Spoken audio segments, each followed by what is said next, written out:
ધોરણ 6 વિષય ગણિત. એમાં આજે આપણે જોઈશું ચેપ્ટર 5 પાયાના આકારોની સમજૂતી, જેમાં ભાગ 16. આગળના ભાગમાં આપણે જોઈ ગયા હતા સ્વાધ્યાય આપણે જે ચતુષ્કોણવાળા બી દાખલા આપણે જોવાના છે, પણ એના પહેલાં આપણે સ્વાધ્યાય 5.7નો જે દાખલા નંબર 2, જેમાં મેં તમને 2 ક્વેશ્ચન સમજાયા હતા કે ચોરસને વિશિષ્ટ લંબચોરસ કહી શકાય.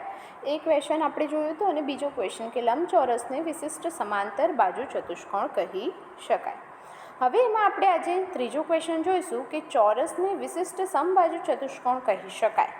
બરાબર, તો શું ચોરસને વિશિષ્ટ સમબાજુ ચતુષ્કોણ કહી શકાય? તો સમબાજુ ચતુષ્કોણમાં જે સામસામેની બાજુઓ હોય છે તે સમાંતર હોય છે. સમબાજુ ચતુષ્કોણમાં સામસામેની બાજુઓ સમાંતર હોય છે અને બધી બાજુઓ સરખી હોય છે. બીજો પોઈન્ટ શું છે કે તેમાં બધી બાજુઓ સરખી હોય છે.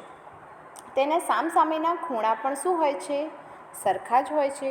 જો તેના બધા જ ખૂણા કાટખૂણા બને તો તે ચોરસ બની જાય. બરાબર, તેની સામસામેના ખૂણા પણ સરખા હોય છે.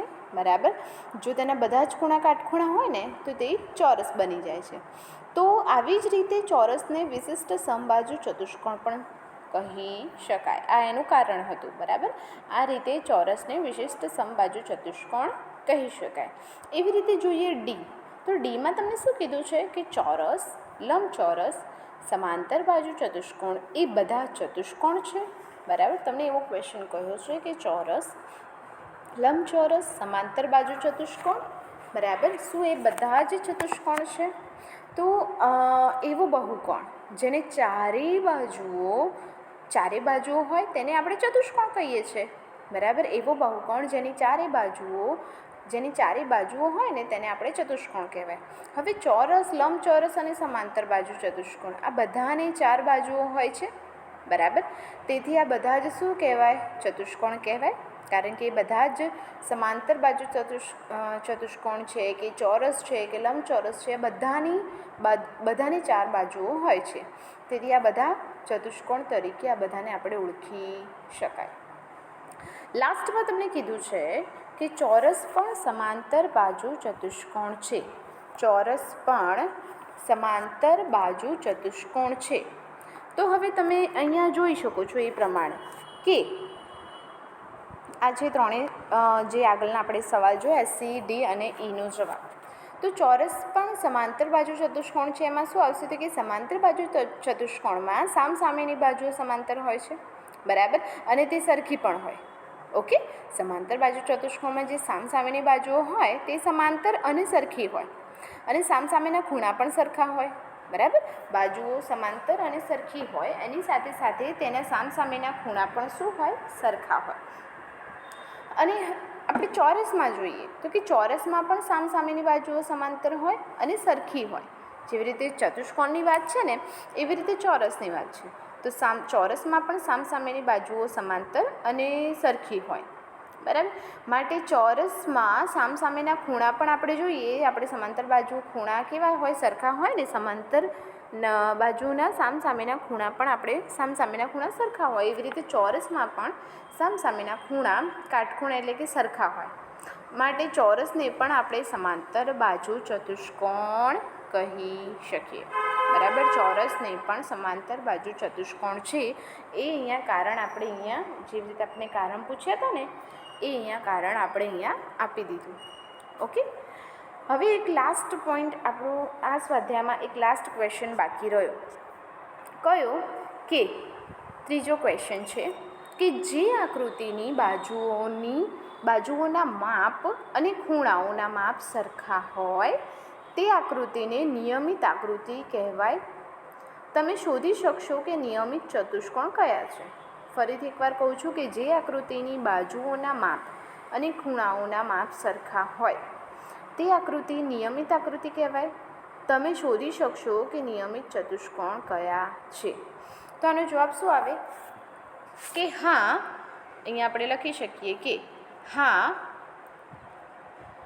ચોરસ એક એવો ચતુષ્કોણ છે જેની બધી જ બાજુઓ સરખી હોય. બરાબર, ચોરસ એ એવો ચતુષ્કોણ છે, ચોરસ એ એવો ચતુષ્કોણ છે જેની બધી જ બાજુઓ શું હોય, સરખી હોય. બરાબર, બધી જ બાજુઓ સરખી હોય અને બધા જ ખૂણા સરખા હોય, અને બધા જ ખૂણા શું હોય, સરખા હોય. બરાબર, બધી જ બાજુઓ સરખી હોય અને બધા જ ખૂણા સરખા હોય. તેથી ચોરસ એ નિયમિત ચતુષ્કોણ છે. બરાબર, જવાબ શું આવશે? હા, ચોરસ એ એવો ચતુષ્કોણ છે જેની બધી બાજુઓ સરખી હોય છે અને બધા ખૂણાઓ સરખા હોય છે. તેથી ચોરસ એ નિયમિત ચતુષ્કોણ ધરાવે છે. બરાબર, પડી ખબર? આવી રીતે અહીંયા આપણું આ સ્વાધ્યાયના દાખલા આપણે જે જોયા એ અહીંયા પૂરા થાય છે. નેક્સ્ટ જે પોઈન્ટ છે એ આપણો નવો છે. બરાબર, જે આપણો નેક્સ્ટ નવો પોઈન્ટ આવે છે એ આ પ્રમાણે છે. ચલો, આ બધા જ પોઈન્ટ આપણે યાદ રાખવાના છે. દર વખતની જેમ આપણે જેવી રીતે સ્વાધ્યાય સ્ટાર્ટ થાય છે એના પહેલાં થોડાક નિયમો પણ જોઈ લઈએ છીએ. બસ એક નિયમ અને વ્યાખ્યા પ્રમાણે એ દાખલા, એ નિયમો જોઈ લીધા પછી આપણે એને દાખલામાં અનુસરીએ છીએ. ચલો, તો અહીંયા આપણને શું આપ્યું છે? પહેલું છે કે 3 બાજુઓ ધરાવતા બહુકોણને ત્રિકોણ કહેવામાં આવે છે. ત્રિકોણ કોને કહેવામાં આવે છે? કે 3 બાજુઓ ધરાવતા બહુકોણને ત્રિકોણ કહેવાય છે. આગળ, 4 બાજુ ધરાવતા બહુકોણને શું કહેવામાં આવે છે? ચતુષ્કોણ કહેવામાં આવે છે.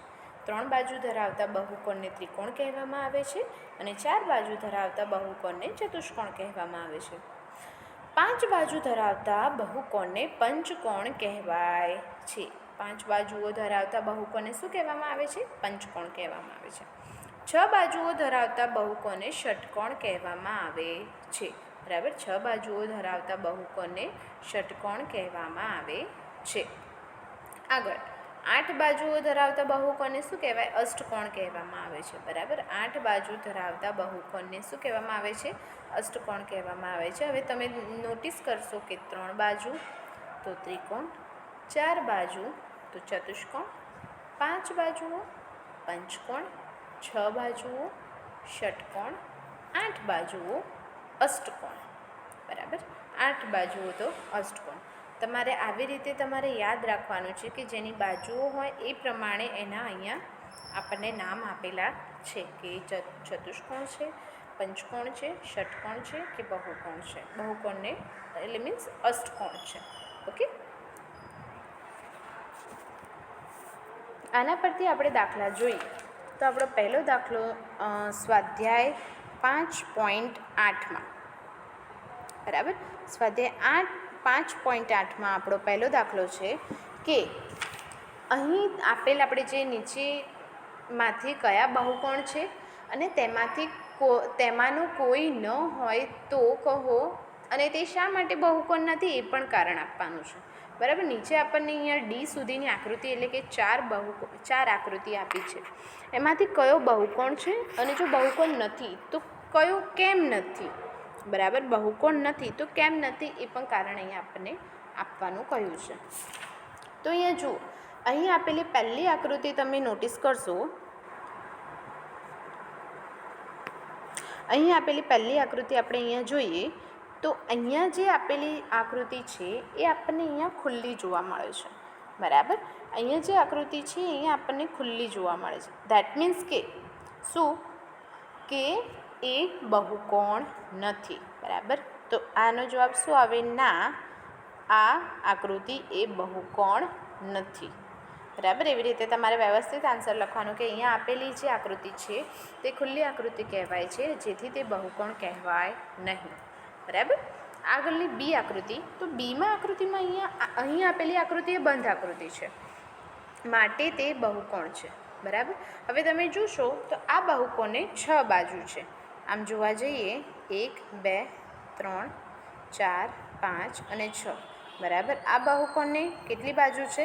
6 બાજુ છે. માટે આ બહુકોણને આપણે કયો બહુકોણ કહીશું? ષટકોણ. બરાબર, કયો બહુકોણ કહીશું?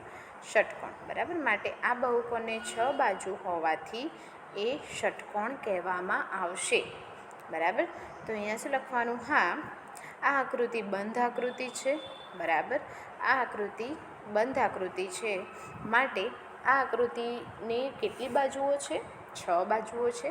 બરાબર, આ આકૃતિને 6 બાજુઓ હોવાથી તેને ષટકોણ કહેવામાં આવે છે. ઓકે.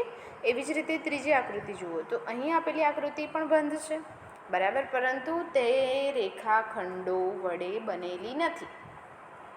અહીંયા તમે ધ્યાનથી જુઓ તો આ આકૃતિ બંધ છે, પણ તે રેખાખંડ વડે બનેલી આકૃતિ નથી, માટે બહુકોણ કહેવાય નહીં, બરાબર. તો અહીંયા જવાબ શું આવશે કે ના, આ આકૃતિ બંધ આકૃતિ તો છે, પણ તે રેખાખંડો વડે બનેલી નથી, બરાબર, પરંતુ તે રેખાખંડો વડે બનેલી નથી, માટે તે શું કહેવાય, બહુકોણ કહેવાય નહીં, બરાબર. પડી ખબર આ ત્રણ આકૃતિઓમાં? હવે આગળ આપણે જોઈએ લાસ્ટ જે છે ચોથી આકૃતિ. હવે ચોથી આકૃતિ કેવી છે કે એ આકૃતિ પણ તમને અહીંયા બંધ જોવા મળે છે, બરાબર. અહીં આપેલી આકૃતિ પણ તમને અહીંયા બંધ જોવા મળે છે, માટે આ આકૃતિ રેખાખંડો વડે બનેલી નથી. જુઓ, આખી આકૃતિ રેખાખંડો વડે બનેલી નથી, બરાબર. આખી આકૃતિ રેખાખંડો વડે બનેલી નથી, માટે આપણે અહીંયા શું કહીશું, આ આકૃતિમાં ફક્ત બે રેખાખંડો છે. તમે જુઓ, આ આકૃતિમાં ફક્ત બે રેખાખંડો છે, માટે આ આકૃતિમાં ફક્ત બે રેખાખંડો હોવાથી આપણે એને જ્યારે ત્રીજું છે ને એ વક્ર છે. વક્ર એટલે કે જુઓ, અહીંયા મેં તમને બતાવ્યું ને, આ ત્રીજું છે એ વક્ર છે અને આ બે રેખાખંડો છે, બરાબર. માટે આ બહુકોણ બને નહીં, માટે આ આકૃતિને આપણે બહુકોણ કહેવાય નહીં, બરાબર, કારણ કે એક વક્ર છે અને બે રેખાખંડો વડે બનેલી છે, માટે આને આપણે બહુકોણ કહી શકીએ નહીં. ઓકે. માટે અહીંયા આવશે આપણો આવી રીતે જવાબ કે પહેલી આકૃતિ આપણી કેવી હતી, પહેલી આકૃતિ હતી એ આપણી ખુલ્લી આકૃતિ છે, માટે એનો જવાબ આવશે ના. બીજી આકૃતિમાં હા, કે આ આકૃતિ આપણે બહુકોણ છે અને ષટકોણ પણ કહેવાય, બરાબર. આ આકૃતિ બહુકોણ ના કહેવાય કારણ કે તે રેખાખંડો વડે બનેલી નથી, અને આ આકૃતિ પણ રેખાખંડ વડે બે રેખાખંડ વડે બનેલી છે, પણ ત્રીજો વક્ર હોવાથી તે બહુકોણ નથી. ઓકે. એવી જ રીતે જોઈએ બીજો દાખલો. તો બીજા દાખલામાં તમને શું કીધું છે, દરેક બહુકોણનું નામ આપવાનું છે તમારે. અહીંયા જે બહુકોણ આપણે અહીંયા જે બહુકોણ આપેલા છે, બરાબર, દરેક બહુકોણના નામ આપો, નામ લખો, બરાબર. ફક્ત નામ લખવાના છે. કેવી રીતે?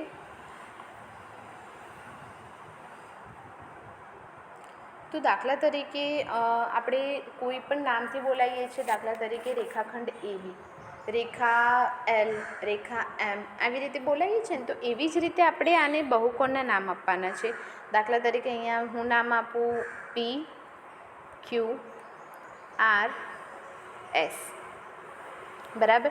તો આ બહુકોણ કયો, શું નામે આપણે આને કહી શકશું કે ચતુષ્કોણ, અથવા તો ચતુષ્કોણ કયા, ચાર બાજુ છે ને ચતુષ્કોણ, આનું નામ શું આપીશું આપણે, ચતુષ્કોણ PQRS, એવી રીતે નામ લખીશું, બરાબર. ચતુષ્કોણ PQRS, એવી રીતે આ ત્રિકોણ છે, તો આ ત્રિકોણને હું અહીંયા નામ આપું A. એક મિનિટ. જો હું આ ત્રિકોણને અહીંયા નામ આપું A, બરાબર, તો પહેલો A, B, C, તો અહીંયા શું લખાશે, ત્રિકોણ ABC, બરાબર. ત્રિકોણ ABC. એવી રીતે તમે C અને Dના પણ નામ આપી શકો. તો ફક્ત આપણને અહીંયા બહુકોણના નામ આપવાના કીધા છે. પહેલો બનશે ચતુષ્કોણ ABC PQRS, બરાબર, ચતુષ્કોણ PQRS, અને બીજું બનશે ત્રિકોણ ABC. એવી રીતે આપણને વધુ બે ઉદાહરણ આપવાના કીધા છે, તો મેં તમને અહીંયા ઉદાહરણ આપ્યા છે એ રીતે. કઈ રીતે કે ચતુષ્કોણ KLMN, બરાબર, ચતુષ્કોણ KLM અને N. ઓકે. એવી રીતે આગળ જોઈએ તો આગળનો ચતુષ્કોણ પણ એવો જ છે. કઈ રીતે કે જુઓ, તમને બતાવું કે અહીંયા ચતુષ્કોણ ABCD, બરાબર. ચતુષ્કોણ કયો બને છે, ચતુષ્કોણ ABCD. એવી રીતે તમે તમારી રીતે કોઈ પણ નામ આપીને એને શું કહેવાય, આકૃતિ બનાવી શકો છો. ચતુષ્કોણ છે, ત્રિકોણ છે, બરાબર. અને આ બધાના નામ તમે કેપિટલમાં આપવાના છે, બરાબર. આ બધાના નામ તમારે શું આપવાના છે, કેપિટલમાં. ઓકે. આગળ જોઈએ એ પ્રમાણે ત્રિકોણ. તો મેં અહીંયા ત્રિકોણનું નામ આપ્યું છે ત્રિકોણ ત્રિકોણ એ બી સી. શું નામ આપ્યું છે? અહીંયા લાસ્ટમાં મેં લખ્યું પણ છે કે ત્રિકોણ એ બી સી. બરાબર, ત્રિકોણ એ બી સી એવી રીતે લખ્યું પણ છે. એવી રીતે હું બીજું ઉદાહરણ તમને આપું તો ત્રિકોણ છે અહીંયા આપણો પી ક્યુ આર. અહીંયા આપણો અહીંયા કયો ત્રિકોણ બને છે? ત્રિકોણ પી ક્યુ આર. તો મેં અહીંયા નીચે લખ્યું છે કે ત્રિકોણ પી ક્યુ આર. બરાબર, તમે તમારી રીતે નામ આપી શકો છો. બરાબર, અને તમે તમારી રીતે ઉદાહરણ પણ લખી શકો છો. ઓકે, પડી ખબર? એવી જ રીતે જોઈએ ત્રીજો દાખલો. ત્રીજા દાખલામાં શું કહ્યું છે કે નિયમિત ષટકોણની કાચી આકૃતિ દોરો. બરાબર, નિયમિત ષટકોણની કાચી આકૃતિ દોરો. તેના કોઈપણ 3 શિરોબિંદુઓને જોડી ત્રિકોણ રચો. બરાબર, શિરોબિંદુ એટલે આપણને આગળ કહેવામાં સમજાવ્યું હતું મેં તમને એ પ્રમાણે. અહીંયા આપણને દેખાય છે આ આપણા છે શિરોબિંદુઓ. બરાબર, આ આપણા શું બતાવવામાં આવ્યા છે? શિરોબિંદુઓ. બરાબર, એ હું તમને આગળ અહીંયા સમજાવું છું. આગળ નિયમિત ષટકોણની કાચી આકૃતિ દોરો. તેના કોઈપણ 3 શિરોબિંદુઓ જોડી ત્રિકોણ રચો. તમે દોરેલો ત્રિકોણ કયા પ્રકારનો છે તે પણ કહો. બરાબર, આપણે અહીંયા જે ત્રિકોણ કે આપણને ચતુષ્કોણ જે પણ કીધું એવી રીતે દોરીને પછી આપણે એના નામ લખવાના છે. બરાબર, હવે અહીંયા આપણને કીધું જ છે કે ષટકોણની આપણે કાચી આકૃતિ દોરવાની છે અને એના પર 3 શિરોબિંદુઓ જોડીને ત્રિકોણ રચવાનો છે. અને આપણે ત્રિકોણના કેટલા પ્રકાર કયા કયા પડે છે એ પણ લખવાના છે. તો જુઓ, મેં અહીંયા દોર્યું છે એ પ્રમાણે. અહીંયા જુઓ, અહીંયા મેં ષટકોણ નિયમિત દોર્યો છે. નિયમિત ષટકોણ એટલે કે A B C D E F. આ આપણો ષટકોણ છે જેને આપણા બિંદુઓ જોઈએ તો કે બિંદુ એ, બિંદુ બી, બિંદુ સી, બિંદુ ડી અને ઓકે બિંદુ ઈ અને બિંદુ એફ. હવે એમાંથી જે ત્રિકોણ બને છે ને એ બિંદુઓ જોઈએ. તો એનો બિંદુ મળે છે બિંદુ એ, સી અને ઈ, જેના દ્વારા અહીંયા તમે ધ્યાનથી જોશો તો અહીંયા તમને ત્રિકોણ રચાતો દેખાય છે. બરાબર, તો અહીંયા જવાબ શું આવશે આપણો? કે હા, બિંદુ એ, સી અને ઈ દ્વારા જોડતા અહીંયા આપણને ત્રિકોણ એ સી ઈ મળે છે. ત્રિકોણ એ સી ઈ મળે છે. બાજુઓ, તો અહીંયા જો આપણને બાજુઓ પૂછી છે તો બાજુઓ પણ આપણે લખવાની. કઈ રીતે? A C.